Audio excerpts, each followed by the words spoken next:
If your life was a movie, what would it be?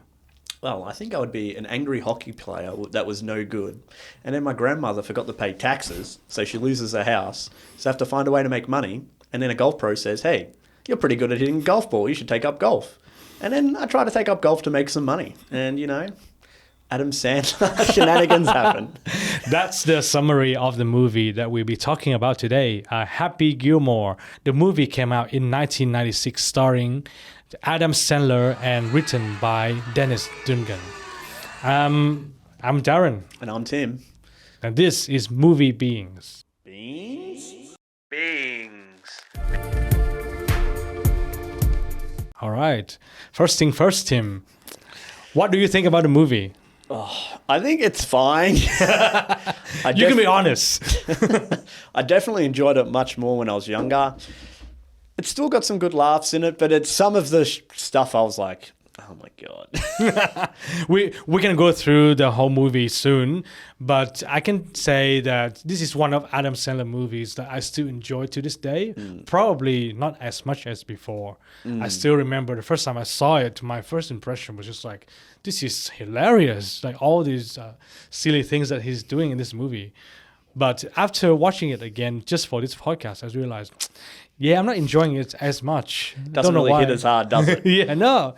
But to be fair, some of the scenes are still doing quite well until today.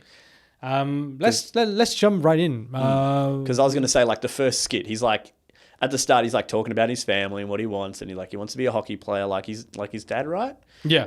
And then he's like, family passed away, and then he lives with his grandma, and then he's like talking about all these jobs. But during he's explaining all these jobs, he's just doing all these dick jokes, where he's just getting stuff and like putting it in between his crotch and going, and I'm like, my God, I'm like, when I watched it again, I realized that segment was quite tasteless. I was just like, this is horrible. No wonder you don't keep a job.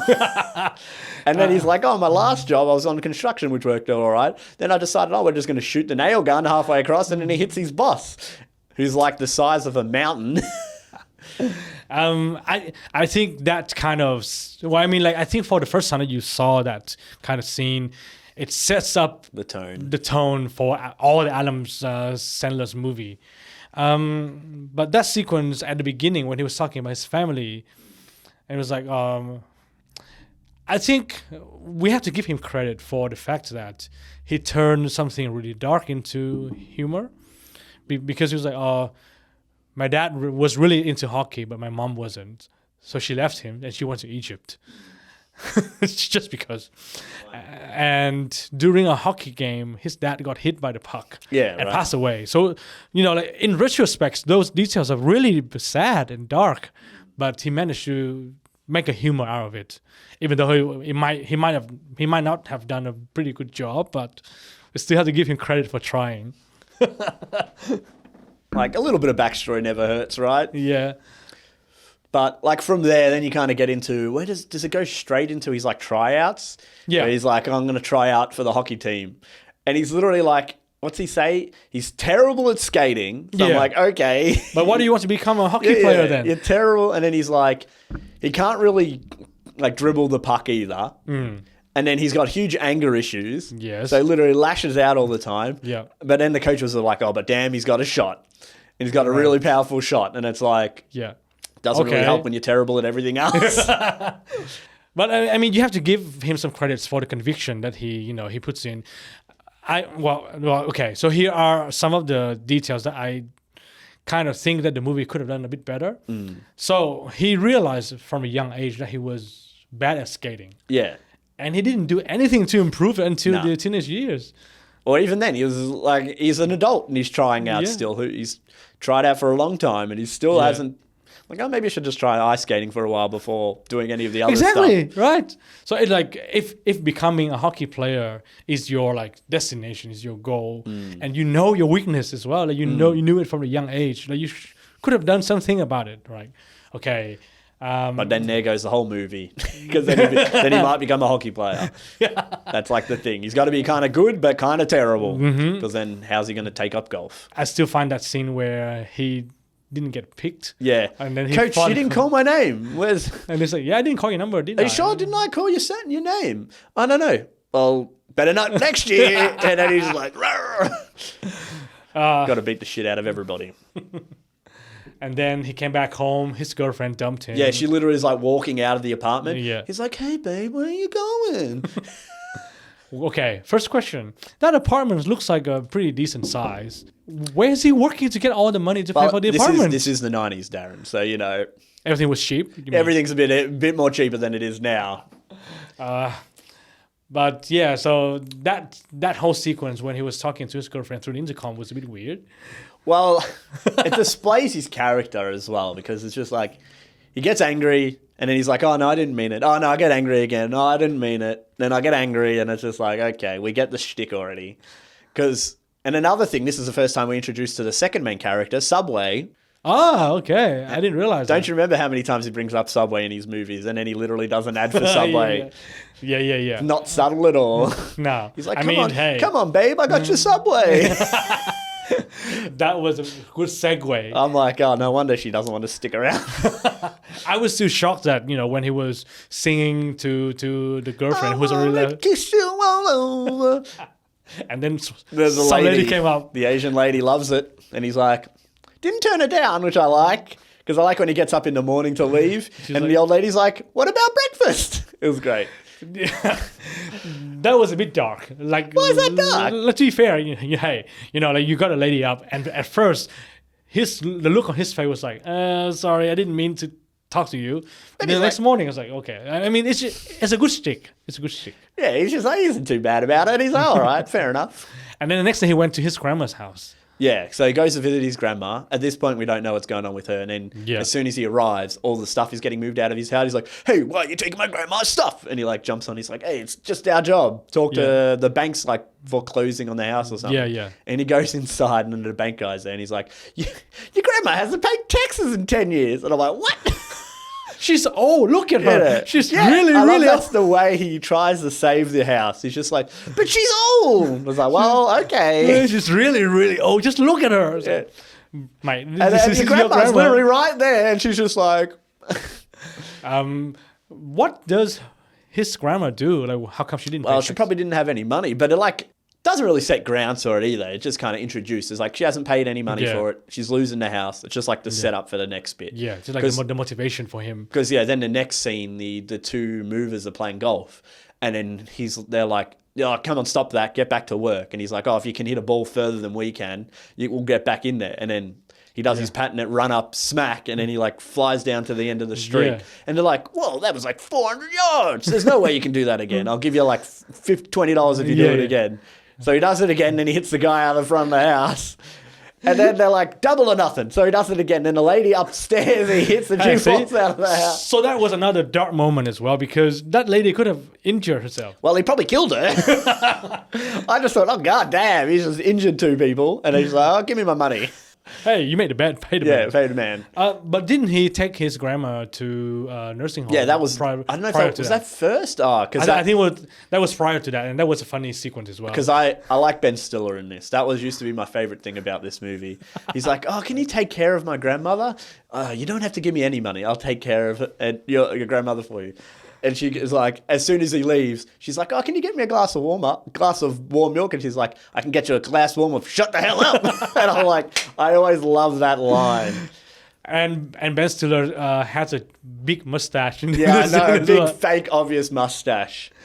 Oh, there are a lot of despicable characters in this movie, but I must say, the Ben one-liners. Hal. I think his name is Hal. Hal is just obnoxious and horrible and evil. Evil. I would use the word evil. You will go to sleep, or I will put you to sleep. So many lines I like quoting from this movie. Yeah, but when Happy was taking his grandma into the nursing home, he drove past the crazy lady that jumps on the car. Take me out of here! Help me! Shouldn't that be a sign? But what he did after that was a bit crazy. He gets the food and throws the food at her. Like she's like donuts and just leave me alone. Yeah, like she's a homeless person or something. That once he feeds her, he'll be like leave her alone. I don't think that joke would fly well in this day and age. I think it was a bit weird. Like I get what it was going for, but even then, wouldn't you be worried that an old lady's jumped on your car saying, "Get me out of here"? Yeah. And why would you put your grandma into that nursing home? But yes, so after that, he went back to the house and then he saw the two removalists playing golf. That's right. And- And then continue on and- from there. And I think that's how he discovered. Well, I think that's It's the how the other first thing. people told him that he's got this kind of talent. Because I think when he's like, I can make money from this, that's like leads into the next bit when he goes to the golfing range Yeah, yeah, and he's like trying to see how far he can hit for money. yeah. And that's when we were introduced to the new character. Is it Chubbs? Chubbs, played by Carl Carl Weathers. Weathers, yeah. Carl Weathers, who used to play Apollo Creed in the Rocky movie. He sadly passed away, I think like a week or 2 weeks ago. Yeah. Mm. Well, rest in peace, Chubbs.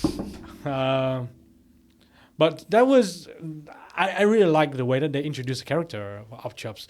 He was training someone to hit the golf, and then he was just reading the newspaper. He's just like, yeah, just all in the knees, all in the on the knees. hip. It's like, you don't even look. he doesn't care.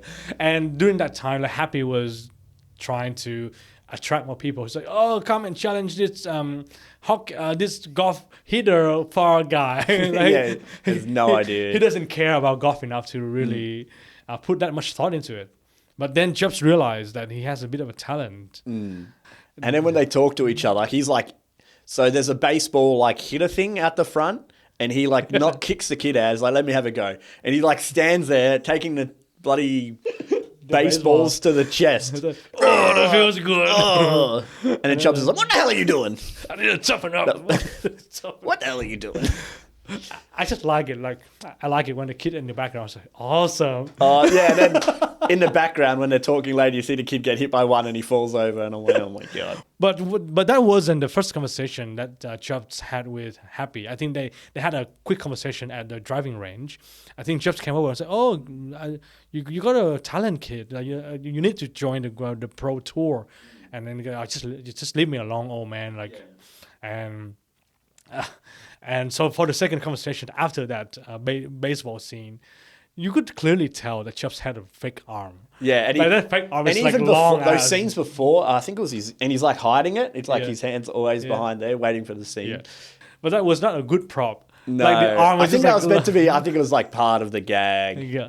because you saw at that point for some reason he got out his hockey club and he was like practicing shots with like trash. Yeah. And I'm like, oh, this is clearly here to set up for the next bit when he smacks his hand. Yes. And sends it flying onto the street. Don't worry about it. It's sturdy. Oh, drunk came Yeah. out. But I think overall, I still think that this is one of those feel-good movies that you can't really help but laugh at one of the parts in this movie. There are so many funny things about this movie that you can at least enjoy. Because I do think the humor's the best when it's not having like a go at anybody or like being like weirdly sexual or like just a weird like the penis stuff at the start is like Yeah. this is like a bit juvenile, Yeah. which is fine. Like sometimes gets a laugh, but it's just like when you watch it when you're a bit older, you're like, oh, this isn't. Yeah. I'm not Insensitive. I'm not 13 anymore. It's not even about being insensitive. It's just like this is a bit stupid. Yeah. And after the second conversation with Chubbs, where did they go? Because he's like, oh, I'm not going to do this. But he said he's about to drive off Yeah. his crappy car. And he's like, there's a lot of money in it. He's like, Eh. what was that about money? Yeah. He like comes back and smashes the cans again. What's that about money? Yeah. And so was it the Pro-Am or something? What was it? It was like I think it was a pro tour. to get in, right? To get in, yeah. With Shooter McGavin. Shooter McGavin. Christopher McDonald is the perfect cast for Shooter McGavin. Yeah, I know. It was so I found a few trivias about his journey into Happy Gilmore. So before Happy Gilmore, he had always played the villain. And Adam Sandler approached him and said, "Hey, can you play the villain again?" He's like, "No, I don't want to play the villain again." But then he went out and he played golf with his buddies and he won and he was high on victory and he was like, "I think I should do that golf movie." So he called the agent and said, "Hey, is that golf movie still available?" And then, yeah, it is. Because I don't know, I can't remember where this sits in like Adam Sandler's like repertoire, but this is fairly early. Yeah. I think he was at this point like a fairly popular like stand-up comedian, but I don't know if I don't know if this is his first movie or very early. So this is one of his first movies. So before these movies, he was in Saturday Night Live. Yeah. But then he got fired. He got fired from Saturday Night Live, and then in his own fashion, it's like, okay, I need to make a name for myself. And so the director Chris Chris Dugan is one of his friends. Oh, well, there we go. And and they worked with each other for in a lot of movies. Mm. So I think he directed the next few movies, like Mr. Deeds.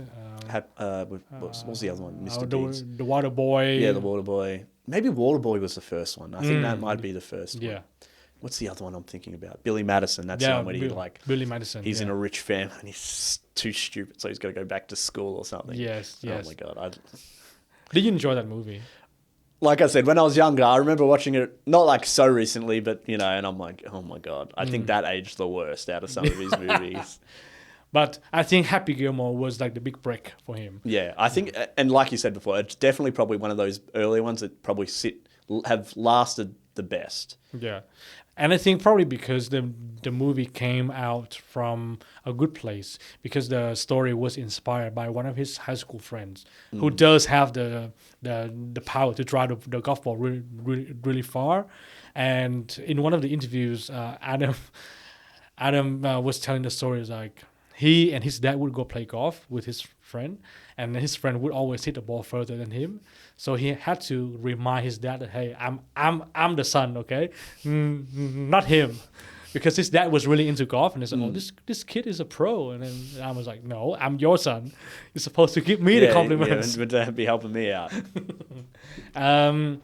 So then he signed up for the pro tour. He goes into this like pro-am thing. Yeah.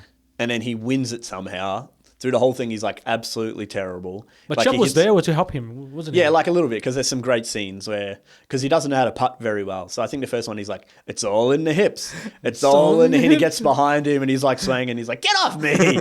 It's all in the hips, baby. And I'm like, oh, that's great. Just want to just want to make you comfortable. Yeah. Just, what is it? Easing the tension. Just easing the tension. Ease the tension somewhere else. Yeah. But of course, like he was, he did have the talent to drive the ball really, really, really far, and I think Shooter McGavin was there.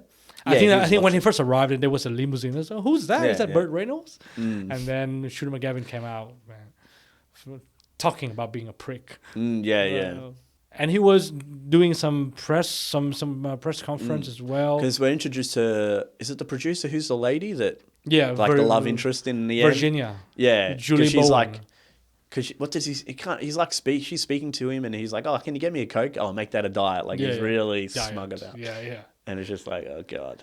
Well, when I rewatched this movie, I was really surprised to find out that Julie Bowen was in this movie. She's like a massive name now for doing Modern Family. Claire Dunphy. Yeah. But when I first saw her, I was like, is that Julie Bowen? Because she had a different hairstyle. Yeah. And obviously it's like, what is that, like 15, 16 years from Modern Family? Maybe even more. Yes. I mean, she still looks good now. But back then, she looks very different. And then we got into the montage of Happy killing everybody else for... Because he gets the hole-in-one as well on the par 4 or whatever, and that's like a talking point for them, because it's like, wow, he got a hole-in-one. And he was like, I should do that more often. Yeah, I should just do it in one shot. Good plan. Yeah, good plan. Good plan. So he did win. Yeah, because he gets up to the final one, and he has 4 putts to draw it or to win it, I think. To win it, yes. And that's when I think he takes all 4 shots to get it, but it was like, oh my god. I think the third shot was but did he just lose tap it in? Just tap it in. Just tap it in. Just tap it in. But did he? Just a little tapperoo. Did he get angry after the first shot or something? Oh, he did that before. Like I can't remember if he missed one and he like throws the golf club flying or something. Yeah. A lot of rage, and then he beats up that guy. I think it was on the first hole. And then he's like, oh, this guy's terrible at putting. And he's like, yeah. It was really hard to get in the hole. And he like pulls him over and just like hits him in the head. And then like gives his mate his shirt. And I'm like, oh my God. What do you think about the character of Happy Gilmore? Like he is the protagonist in this story. Like, but is he relatable? Like did you root for him at all? Not really. Because he's just like, his likable like side is like really off put, where he's like just gets angry and beats people. Yeah. Because that's like at the start of the thing, he's like, oh, my hockey history is I'm one of the only people to try take over my ice skate and stab someone with it. And I'm like, that something to brag about? Is that really something you want to be known for? Yeah. Because like through most of the movie, he like gets fed up at little things and then beats people up or throws his golf club. And I'm like, I guess that's because that's what he says. He's like, oh, I get really angry, but then I'm really sorry afterwards. And I'm like, could you just not be angry in the first place or like not take your rage out on people? Because that's why I was like, oh, all those like lovely moments. It's like, I didn't really like his character like a whole lot. Yeah. I mean, out of all the Adam Sandler's characters, Happy Gilmore is the one that I think has a really justifiable motivation. Yeah, the because now motivation's the there. motivation here really redeems him. Because like if he's just like an angry person, I don't think we would care for him. But because despite all of those imperfections, he's still trying to do the right thing for his grandma. And I think that's really redeems him. But right at the start, I didn't like him at all. Yeah. I was like, but at least he's Trying to do the right thing. Yeah, trying to do the right thing for his grandma. And so he won the tournament. And then I think Chubbs offered to train him. Yeah, Chubbs is like, oh, now that you're going in, I'll like give you some time to train or something. Yeah, 6 months. Yeah, and he's like, no, I'm just going in now because I need the money or whatever. Yeah, but I mean, to be fair, like the IRS guy gave him like a 90 days to get deadline. the money. Yeah, so he won that, and then he came back to visit his grandmother, and then I think during that scene, Hal was like talking to a customer on the phone, and it's like these are great quilts, they're handmade. And then behind it, like, arts and crafts. Arts and crafts. Arts and crafts has increased by 4 hours today. My finger hurts. Your finger hurts? Well, your back's going to hurt because you just pulled landscaping duty. I'm like, oh my God, he is so terrible. It's so evil. Because I think he's having a go at someone, and then like Happy walks in and he says, "Ah, how you doing, Mr. Gilmore?" Oh yeah. And his grandmother like, "Get me out of here." His grandmother like hugs him, and he's like, "Shh." Yeah, I'm like, oh my God.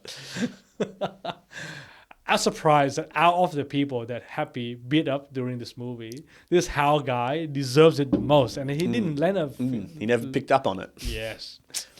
And I think during this sequence, Happy was trying to fix the air conditioner, and then he pushed it out the window. And hits the poor lady again. Mister. You know that Mister woman? I think I've accidentally dropped the... I think I killed her. I think I killed her. Oh my God. So after that, what did he do after that? So that must have been when he started the golf tournament, right? This is when because he started the pro tour, so he got paired up with a celebrity. Oh, that's a bit later. So he does like the first round, and he walks in. They say he needs a caddy, and before he walked in, a homeless guy was like cleaning his windscreen. Yes. And he was trying to give him a buck or whatever, and they like escort him out because he's like oh whatever. And then when he goes into like, oh, you need a caddy, because when he played the pro-am, they gave him one. They're like, oh, you need your own. And he's like, oh, I know a guy. Yeah. And then he gets the homeless guy to help him out being a caddy. Yes. So speaking of caddy, he did have a younger caddy before during his first tournament. That kid was just like picked up his clubs and like, hey, punk, what are you doing? It's so bad. And he was like, okay, so if you are carrying the clubs, so what am I supposed to do? And it's like, well, you need to make sure that I'm not doing anything stupid. And then immediately after that, he was standing right in front of the other players. And then the referee was like, okay, Mr. Wilson will putt now. Yeah. And then he just stood there. Yeah. And then he was like, Mr. Gilmore, get out of the way. And then he was like, where were you there, dipshit? Yeah. Why didn't you stop me from doing that stupid? And then when he won that tournament, he was like... Yeah, shaking the hell out of him. Wrestling the kid as well. Well, I mean, see, it's stupid, but it's very funny. It's so stupid. But did you know that the second caddy that he got is one of his best friends as well? Yeah. Like, this is one of Adam Sandler's signature. Well, like, it's not so prominent in this, but in, like, I think nearly literally after this movie, there's, like, most of his other films have his mates in it. Yeah. Obviously, the biggest one that everyone probably knows of is Grown Ups, is literally just all of his mates in a movie together. Going on holidays, just looking at girls. That's it. And I'm like... it's not terrible. I'm like, people are paying him a lot of money. Yeah, so I doubt, But I think in this second tournament, he was paired up with another pro player, and this guy was a bit strange. He was like the energy, just harness the positive energy, and both of them was like psycho. Well, he goes so happy. He tries his first shot, completely misses it, and then he swears and goes off his head, and then he's like, "Well, this guy's crazy." And I think Doug, the chairman of the golf is upset. Club. He's upset at the end because he's like, we can't have this in golf. Mm-hmm. And then the Virginia's like, oh, but look at the numbers. People are watching. He's like, if I can get him to ease back a bit, we'll keep him on. And he's like, all right. Yeah. But there's another moment that's good at the end when he's putting and the guy's like, send the ball home. Yeah. He's got his bags packed. He's ready to go. Just send him home. Just send him home. And then he obviously misses, and he's like, "You're too good for your home ball." And I'm like, "Oh my god, that was so funny!" Like the set piece when he was talking to the ball, that was hilarious. It's great. It was really good. And you know, like when Del was talking to Virginia, when Virginia was trying to convince him to give her a chance to work with Happy, in the background on the TV, like Happy was fighting that guy as well. Yeah. It's like he fights everyone. Apparently, it doesn't matter. So then after that, so Virginia came over to talk to Happy straight away. Yeah, to be like, hey, you got to tone down the stuff because they're going to kick you off if you don't. And he's like, oh, all right, I'll bloody. But did he go to like the country club party? It might have been first because that's when he runs into Shooter and some of his other mates, and they had like the jackets on. I can't remember if that was before. It might have been after the first round because his Shooter's there with a couple of other golfers, and they all got like the jacket for winning. And he's like, oh, Adam's like, oh, where's your jacket? And he's like, oh, no. He's a kid. He's a good joker. He's a good joker. Because then he goes like, hey, can you meet us out at the like nine? Yeah. 9 hole at 9 o'clock. Yeah. It's like a secret. But I think Shooter McGavin invited him to that party. You know, after that fight, I think Shooter came over and he was like, oh, you know, I think at first Shooter was trying to make a friend with Happy first, and then he's like, "Oh, just go to the country club, but make sure that you dress nice." Just nice. No, because he deliberately knew that there was going to be the sprinklers on, so he's like, go there in your best, and you'll get wet." Because that's when he runs into her later after that, and I think that's when she talks to him about it. Yeah. And then he's trying to like take her out for dinner or something, and he's like, "Oh, I don't date golfers." He's like, "That's good. I'm not a golfer. I'm a hockey player," and I'm like, "Mate." No, you're not. No, you're not. Yes, you're right. I think the first time, after that tour, they were invited to that country club, and then, you know, he was obviously wearing someone else's suit. The suit was massive, the tie was massive. Well, it's more probably that's like his only suit, right? Yeah. And I really like the conversation that he had with Virginia when he was coming back from the night hall, and it was like, sorry, where can I find Shooter McGavin? What are you gonna do to him? I'm gonna kill him. I'm gonna kill him. I'm gonna kill him. But that was an awkward conversation. I don't think they have like good chemistry. I don't think that's why I felt it weird when like a little bit later they have like a bit of a romantic stuff, and I'm like, I didn't get that. It wasn't set up very well, and I don't think they really have good chemistry. Yes. I mean, when you are your own writer, you write your own movie, you might as well. That's another thing Adam Sandler likes to do is being put with a beautiful woman, and it's just like, okay. Might as well, you know, you're writing your own story. Yeah, I know, but it's still going to be somewhat believable. But after that night, they parted ways. Then what happened after that? So I think it just goes into the next day. And then it shows that he's like, he gets angry and he like goes to throw his golf club and he doesn't. So he's like calmed down a bit. Yeah. And it shows he's not doing like great, but he's earning enough money because he has all the large. Because on the first day he asked the guys like, oh, I want my pay, and he's like, oh, it's not here yet. Yeah. He's like, but I want my pay. I can take like a big check like he's got. And I'm like, oh god. But he does reasonably well up to that point because he's like making enough because. How much did he need? Like 250,000 or something like that. So he didn't need to win, but he just needed to do reasonably well. Yeah. And I think it gets up to where there's 2 rounds left, and this is when he's playing with the celebrity. Right. And he's like, as long as I don't come last in the last 2 rounds, I'll make enough money to like get the house back. But Shooter McGavin's had enough of his crap, and he doesn't like that he's getting all the attention. Yes. That it's all focused on him, and he Yes. asks the guy that was running it. He's like, "Hey, why can't we get him kicked off?" He's like, "He technically hasn't broken any rules yet." Yeah, And he's yeah. like, All right. how can I get him to break the rules? And then he hires this guy to harass him for The the whole jackass guy. thing. You jackass! You will not make this shot. You jackass! And I think this is when Happy was paired up with Bob Barker. Yeah.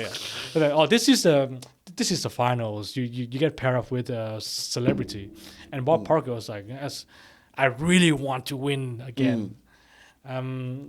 This jackass guy is really annoying, and of course it cost him the focus, cost him the game. It ruins him. But then we have to talk about the fight scene with Bob Barker. Did you know about the story behind this? No. So at first they approached Bob Barker, and then Bob Barker was like, well, "No, I don't want to do this fight scene." But when Bob Barker knew that he was going to win, then he agreed to do the fight scene. And Bob, so I think during one of the interviews, Bob was like, he had been training with Chuck Norris and his brother, and of course his own will loses. So he was like, okay, if I don't win in this fight, then I don't do the scene. It's like, okay, you're gonna win this scene, okay. And then they shot this scene in Canada, so it was really cold in the morning. And Bob Barker was like, okay, I need to get a stand-in because there was a segment where they were rolling down the hill. So that was a stunt double. But the rest of the fight scene was real. That's so funny. But I think it's a bit unrealistic. I think Happy Gilmore could have beat Bob Barker for sure. Probably, but it's like that's part of the joke, right? He's just like he riles up the old man, and he's like, I'm going to beat the crap out of him, and then it's like gets turned on him. The price is right. You know that in the PG-13 version, they changed that word into Bob.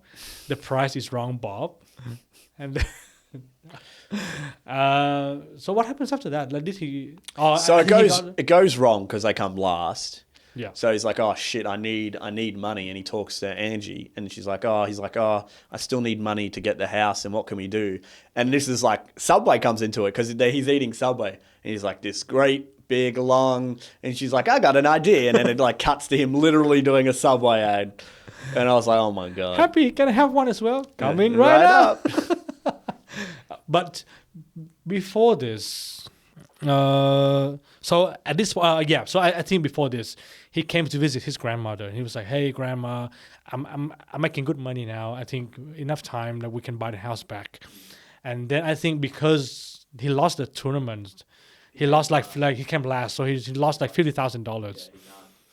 And I think he came into the office first, and then Shooter was there, and then he got suspended.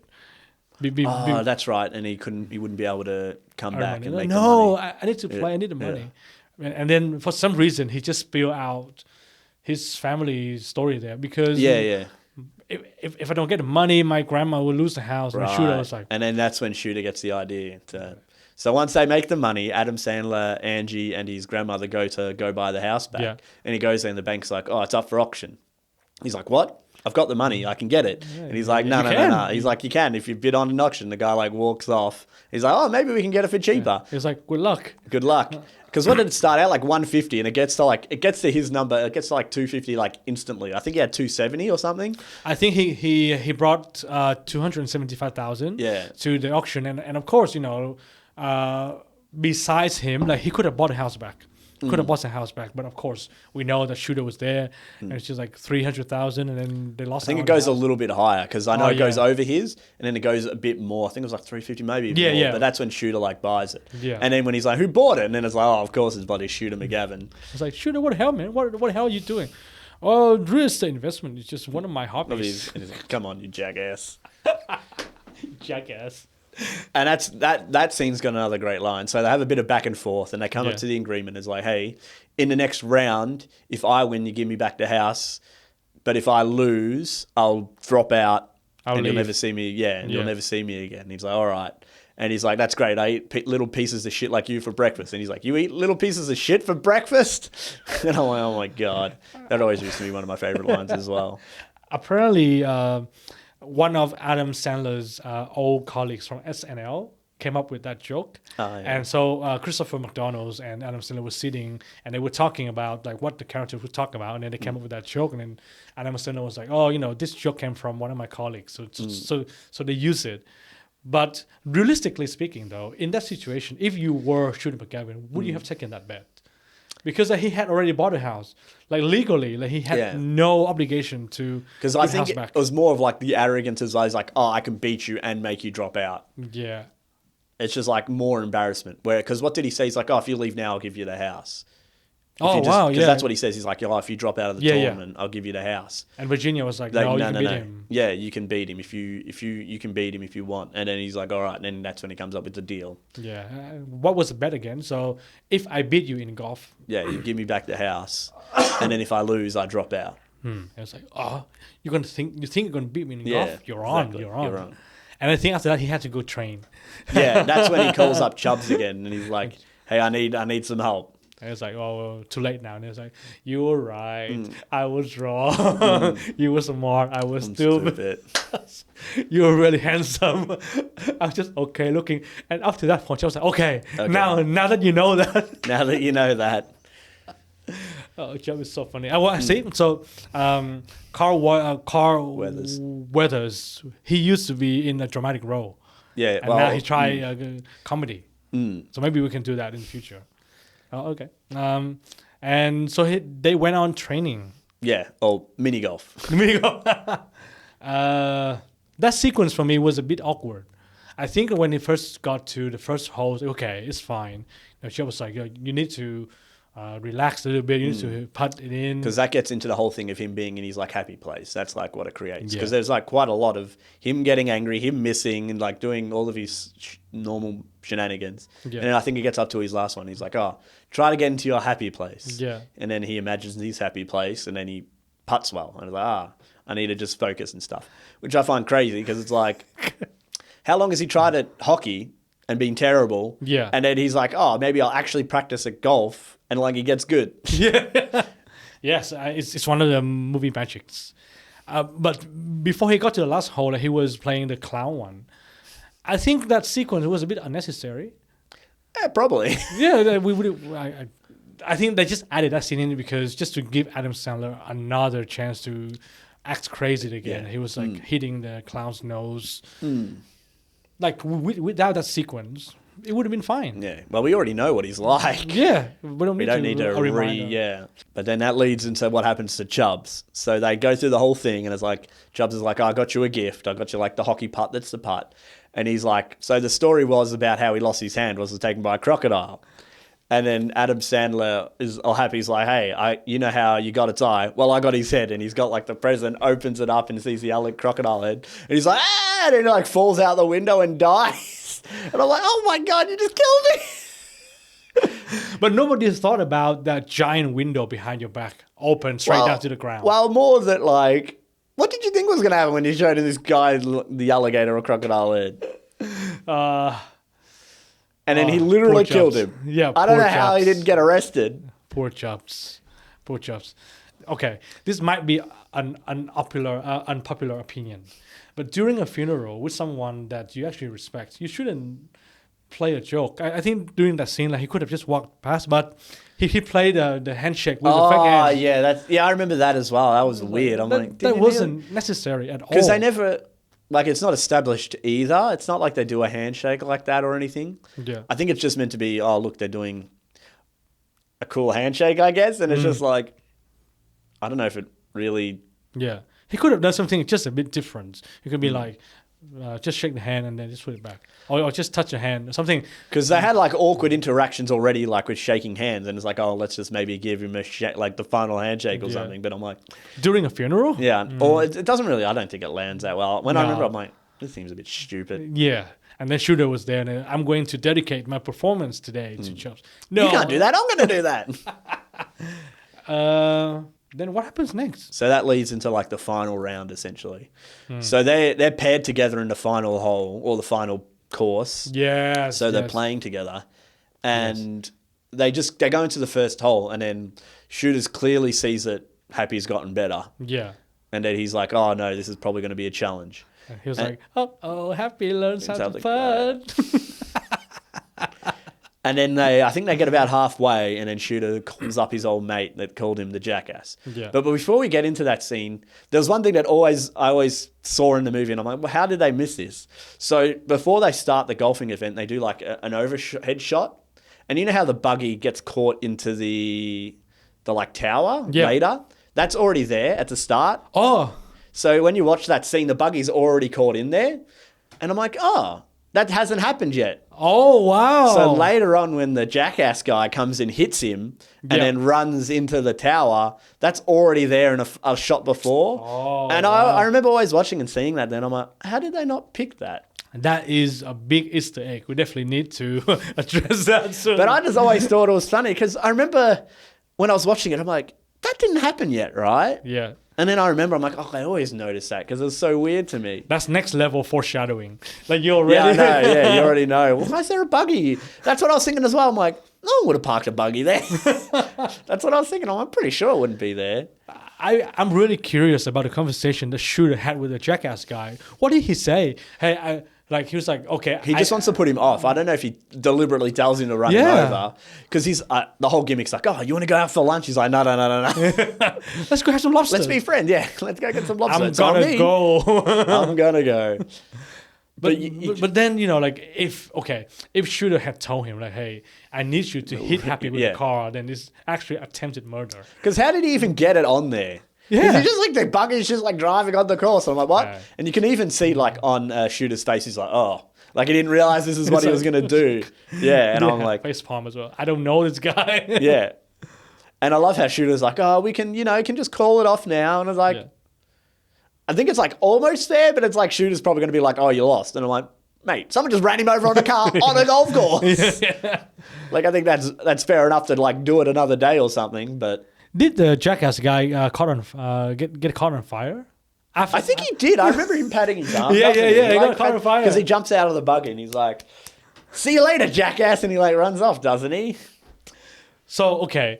Legally, he can be charged. He can be charged for hit and attempted murder. Attempted murder. Because there wasn't any roads on there, was there? It wasn't like he accidentally turned onto the golf course. Okay. Oops.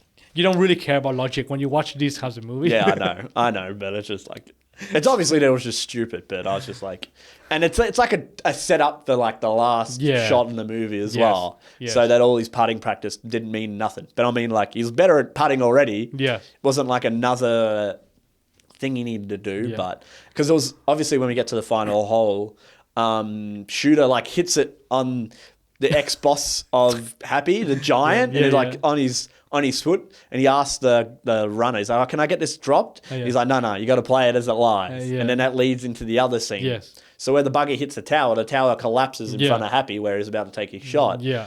And then he's like, you got to play it there. And the guy's like, yeah, you can. Yeah. And then she's like, oh, just take the 2 shots and go into overtime. And he's like, nah. No. I know, I've got the magic. For this. I've got the magic. I trained for this. And through the course of this event, he does use his happy place, but after he gets hit by the car, it just aggravates him enough that he can't. And he sees every time he goes to his happy place, Shooter McGavin like interrupts and makes out with his girlfriend, which we didn't talk about, like the whole scene when he like tries to like woo her. And then he goes and he makes out with his grandma who's there as well. And oh my God. And there's a leprechaun. Or there's a midget in a happy place riding a bicycle. Well, that's his happy place, right? Why is that in your happy place in the first place? I don't know. I'm going to have to talk to Adam Sandler about the depths of Happy Gilmore's mind. But we didn't talk about the happy place. But I think if we really dissect the happy place, it's a very primal kind of thing. Yeah, it's like he sees his sexy girlfriend, he sees his grandma doing well. 2 giant jugs of beer. Yeah, just like, all right. A midget riding a bicycle for some reason. But I think that he was doing much better than Shooter McGavin. And then he got hit by the car. No, I think that... No. He gets hit by the car and then he's injured and it like messes with him. Right. Because then he loses focus and then that's when his happy place turns into the bad place where Shooter McGavin makes out with everybody. Yeah. He's wearing black. Yeah, he's wearing black because he's evil. So he was doing... terribly, and then his grandma came to see him. Yeah, and that like rejuvenates him. He's like, Yeah. oh, this is why I'm doing it. Because he had the lead the most of the game. Then I think he gets down by 2 shots or something. Yeah, correct. So he has to like come back. Yes. And I think this is one of the things that this movie did really well. The protagonist has to constantly go through challenges. Every time that he gets ahead a little bit, something happens to bring him No back. matter how silly it is. Hey, but like I think for most of the time, like the challenges are quite reasonable. Like getting hit by a buggy on a Getting- golf course. Or like Or scaring your trainer out a window Exactly, with a crocodile yeah. head. Just normal things. just normal things. Just normal things. And of course, as all the great animes, you have the power of family and friendship. That's you true. Came back, That always overcomes everything. so you came Love back. and friendship. Love and friendship. And he came back. And he does the amazing shot through the tower. Bing, bing, bing, bing, bing, bing, bing. Hits everything. And But then I goes in like the hole. the audience. They just follow the wall. It's like, that's a bit convenient. Like you trained for this particular shot. Yeah, I know. And I still remember, like, Doug was like, so I think Virginia was trying to ask Doug, like, oh, like, clearly we cannot play. Yeah. It's like, no. I had to hit the ball off the giant's foot. Yeah. You do it now. You do it. And when the ball got into the hole, Shooter was like, no. And then he was trying to steal the He jacket. steals the jacket. I do like that scene when he's got the jacket. And then they're all chasing him and the boss that used to have the nail in the head was like chasing him. And I'm like, oh, God. The nail in the head. Yeah. It's like, I'm taking the nail out next Next week. week. Oh, really? It's hardly noticeable. I'm like, why? But I still think that until this day, Happy Gilmore is one of those feel-good movies. If you come across it on TV, or if you still have one of those DVDs right there, True. I think it can really cheer you up because it's at the end of the movie, people like the good guys win. I think in this case we were more invested in the grandma's happiness rather than happy. Yeah, trying to like do well for her, even though she forgot to pay her taxes for 10 years. Or even not bring it up once to him, maybe when they first couldn't do it. But obviously, if that didn't happen, there would be nowhere for the movie to go. Well, what do you think made this movie so successful until now? Like, because obviously Adam Sandler has made a lot of comedies, but this movie was particularly successful. I think like the story itself is a little bit unique, and everyone likes like the underdog story of the guy that's coming up from nothing and like winning it all. And like I do think like there's still some laughs to be had with it. Like there are some moments where you're kind of like, ugh, it's a bit of the times and stuff and a bit of awkward moments. Like I don't think the romance thing really works that out well. Yeah, It kind of feels a bit forced, and I'm like, all right. Like as soon as she's introduced, and you're like, oh, okay, here we go. But I do think like it does, like you said, like the wholesome story of him trying to like get money for his grandmother. Like it isn't a selfish act. Yes. It is generally like I'm doing this for someone else. Yeah. Because he's already been living poor and not doing that well. Yeah. So he's not like bothered by it, but he wants to make the money for someone else. Yeah. I think the pairing of him and Julie Bowen is good, but I didn't believe in their chemistry. Yeah. But you know what? Now that I think of it, this whole Happy Gilmore movie is very similar to a YouTube video. Oh, Like after every action, every segment, every 5 or 10 seconds, there's something weird happening. You know what I mean? So it's always keep you entertained and you want to see what's happening next. Like for example, during the romantic wooing scene in the ice rink. Yeah. You know that I like the ice rink cleaner guy. Yeah. He's funny. Anything for happy. Everything happy. But my favorite segment was when, after they kiss, whatever, he was mouthing the song. I am love. And then his eyebrow was going crazy as well. What do you think happened to Adam Sandler after this movie? He did well, and then he made a whole bunch of other movies, and it never really stopped. No matter how good or bad they were, they kind of kept going. He's had a lot of bad movies, and he just keeps getting money. Yeah. And we have seen in other movies that he can be a good actor and do good movies, but why bother when you get paid? I don't know how much Netflix paid him, but he had like to do like 5 or 6 movies, and he got like a shit ton of money. And it's like, why would he bother doing other movies when this is making money? You can't blame him. It's sad, like, you know, he's making money from a company, but not from the audience. So obviously he's doing it for the money reason. Anything to add? I don't think so. Like, I do, like, I definitely didn't enjoy it as much as I used to, but I do think there's still some like funny moments to be had.